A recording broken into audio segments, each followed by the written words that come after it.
Bonjour, c'est Tata Thérèse de Vitef Cuisine. J'espère que vous allez bien.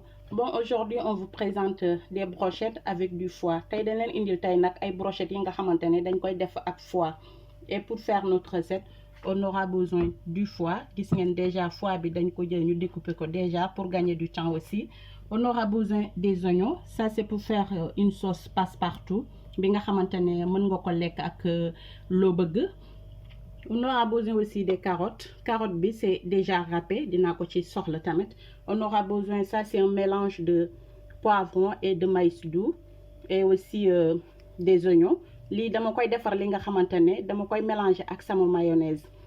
Dina ci soxla aussi ail.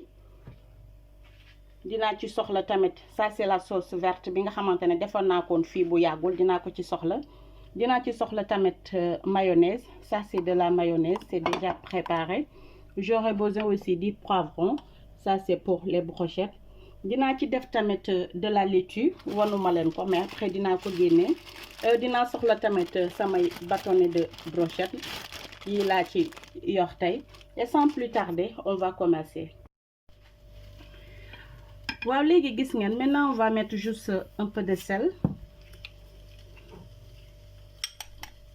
Je mets de l'ail. Je vais un peu de la sauce verte aussi. Ail bi mom bu ko yeuram def ci lo meun. Maintenant faut bien mélanger aussi. Nga mariner ko ba mu dégg daaj.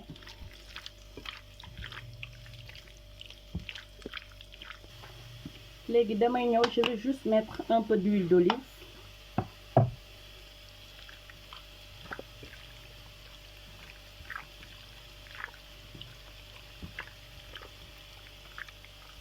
Maintenant, on va commencer à faire nos brochettes.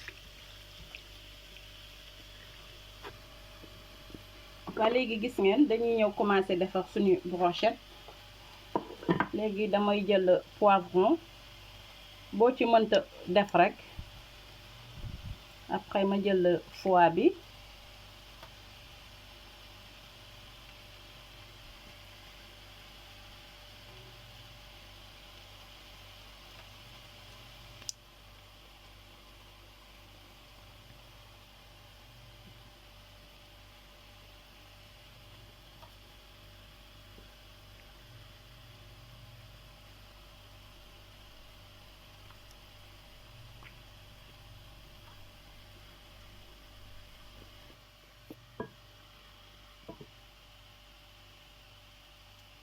Waa gis ngeen léegi gis ngeen sama première brochette. Je fais une autre. Ngay def comme ni ngay defaree sa brochette moom yomb naa defar.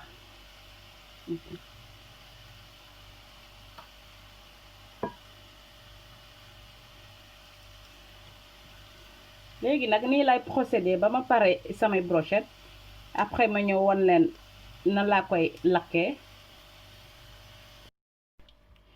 Waa mbokk yi gis ngeen léegi pare nañu defar sunu brochette. On a fini de faire nos brochettes. Maintenant on va passer à l'action. Dañuy ñëw daal di ko lakk-lakk bu gaaw. Dañ koy lakk ci poêle. Waa léegi gis ngeen fii j'ai une poêle. J'ai juste mis un peu d'huile d'olive. Léegi damay ñëw daal di teg samay brochette.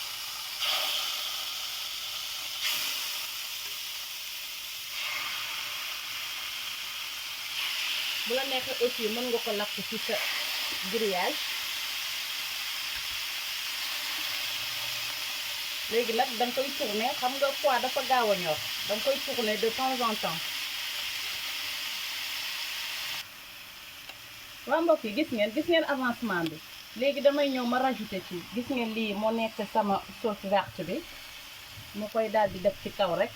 Comme ça mu duggaale ko encore. Machallah. On koy def nak à feu doux. Bu dee da ngay wara def sa brochette ci poêle, da def ko à feu doux ba nga xamantene day ñor te du xam.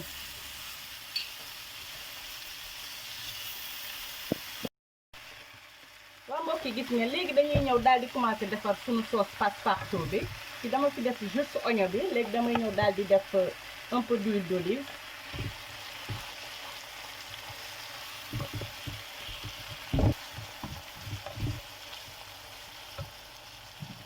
Maintenant, je vais rajouter un peu de sel.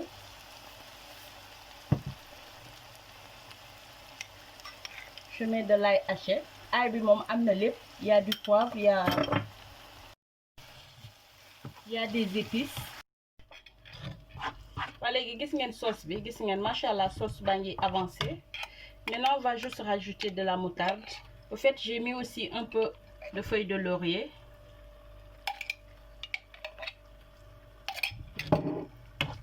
Vous pouvez mettre 2 à 3 feuilles de laurier. Là, je vais rajouter du vinaigre. Vinaigre bon am rek nga def ko ci. Et je vais laisser cuire pendant une dizaine de minutes, 5 à 10 minutes. Sauce bi nga xamantane na mën nga ko lekk ak riz blanc. Mën nga ko lekk ak mburu aussi. Moo tax ma tuddee ko sauce passe-partout. Xaj na fu ne. La neexee ak sa vermicelle, couscous aussi. On peut le manger avec.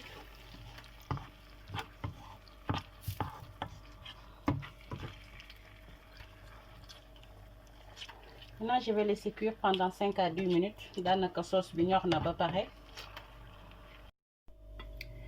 Waa mbokk yi gis ngeen, on a fini de faire nos brochettes. Maintenant, on va faire notre mélange de mayonnaise avec le mélange de poivron, de maïs doux et d'oignon. Dañuy defar mayonnaise bi nga xamantane man dama ko tuddee dox daje. Ne ko bii mooy mayonnaise dox daje. Dang ciy tibb rek di daje gi nga xamantane moom surprise lay doon ci say bët.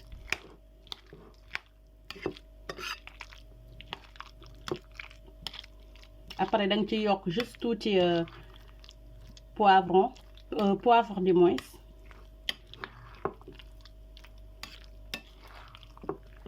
Machallah.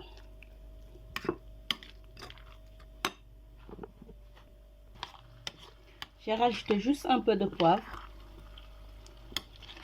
Maintenant, on a fini de faire notre recette. Maintenant, on va dresser notre assiette.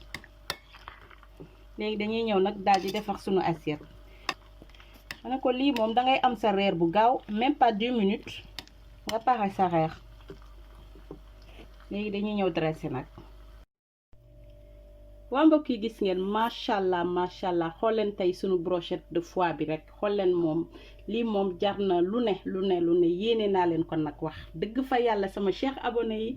Waa ba tax ni tey moom sama recette bi tey moom dama ciy may moom sama doom ndey sama jumelle Aurélie Dios moom mooy tey anniversaire am la. Ma di ko souhaiter un joyeux anniversaire tey di la wax nag yàkkal naa la tey ci recette du jour bi. Waa xool leen léegi fu mu toll nii gis ngeen léegi fii dama fi yoraat mooy sama sauce verte bi gis ngeen. Léegi damay ñëw daldi ci def tuuti moutarde mooy moutarde à l'ancienne bi. Gis ngeen moutarde bu saf-sàpp la.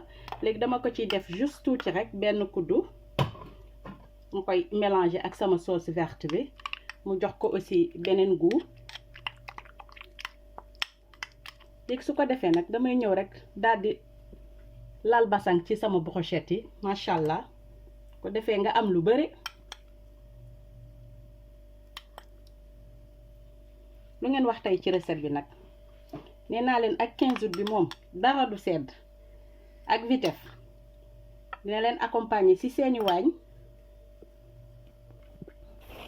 Waaw nag ba tax na tamit sama recette bi tey moom maa ngi ciy yàkkal nag sama sœur sama chérie Angélique ba Toulon madame de Gaulle may naa la ko ci xol gu sedd guy nag tey moom yow laa yàkkal tamit ci sama recette bi.